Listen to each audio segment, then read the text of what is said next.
Hi guys, I'm back home. Got a haircut. Looking good. Let's get straight into it. We're going to do longest palindromic substring. So given a string S, return the longest palindromic substring in S. So let's look at our example question.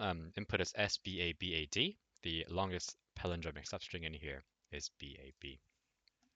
Now we need to know what makes a string a palindrome. A palindrome, the characteristics of it is that, uh, let's say for this one, right? You can have an even amount of numbers.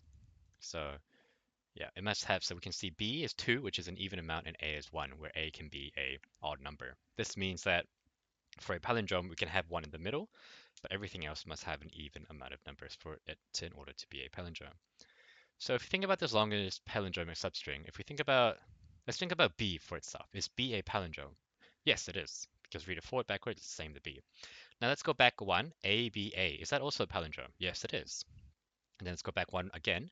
B, A, B, A, D. Are those a palindrome? No, they're not. But the interesting thing that we can see here is that A and A were a palindrome, and that since we know the inner is a palindrome, and if the outer layer is a palindrome, this must mean that this is a palindrome. So we can think of this such as like layers on an onion. If the inside is an onion and the outside is an onion, then the whole thing is an onion. Sounds like duck typing. So if the inside is a palindrome and the outside is a palindrome, then this entire thing must be a palindrome. So what we can do is for each character, we can look in the middle. This will obviously be a palindrome. And then we can look at the letters to the left and right of it. And if they are the same, then we do know that this is a palindrome. So let's get right into our coding. First, we need to find out the length of our string. And if n is 0, I'll just write that as if not n, we're going to return an empty string.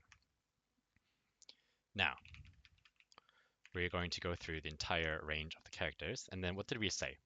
We said that if we're looking at these two cases, we can set that the middle one can be a character, and this can still be a palindrome.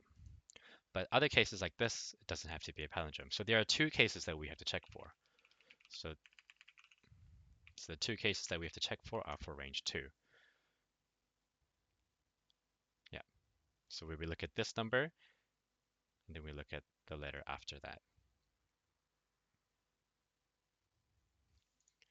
So as we said before, this number that we are currently on is going to be our yeah, it's going to be the middle of our palindrome for A, for example. So let's set that out. Low high equals I. So that's going to be the character we are at right now. And then the high is going to be I plus J. So that can be the character we are at right now. So for the first iteration, we will look at both B and B, but for when J is equal to 1, because this goes to 0, 1, it's going to be the letter to the right of it. Now we're going to do a check while low is greater or equal to 0, and high is strictly smaller than n. And if the low character is equal to the high character, we can find out the current length of this palindrome, which we can do using high minus low plus 1. At this point, we do need a track. We need to track the max length, which is going to be 1, and then our starting index, which is going to be 0.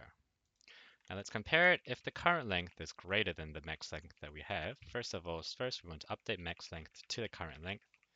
And then after that, we want to set the start point of our palindrome to whatever we are at right now, which would be low. Yep. And if it is a palindrome, we want to go outside one more of the layer. So for the low, we will be going to the left by 1. So let's say we are at A, the low would go to the left, and then right, and the high would go to the right, so that can be checked again. And then at the end, we are going to return the starting index and the start index plus the max length of our palindrome, of our longest palindrome. If we run it, we can see that it will pass BAB, and if we submit it, we can see that this submission passes as well.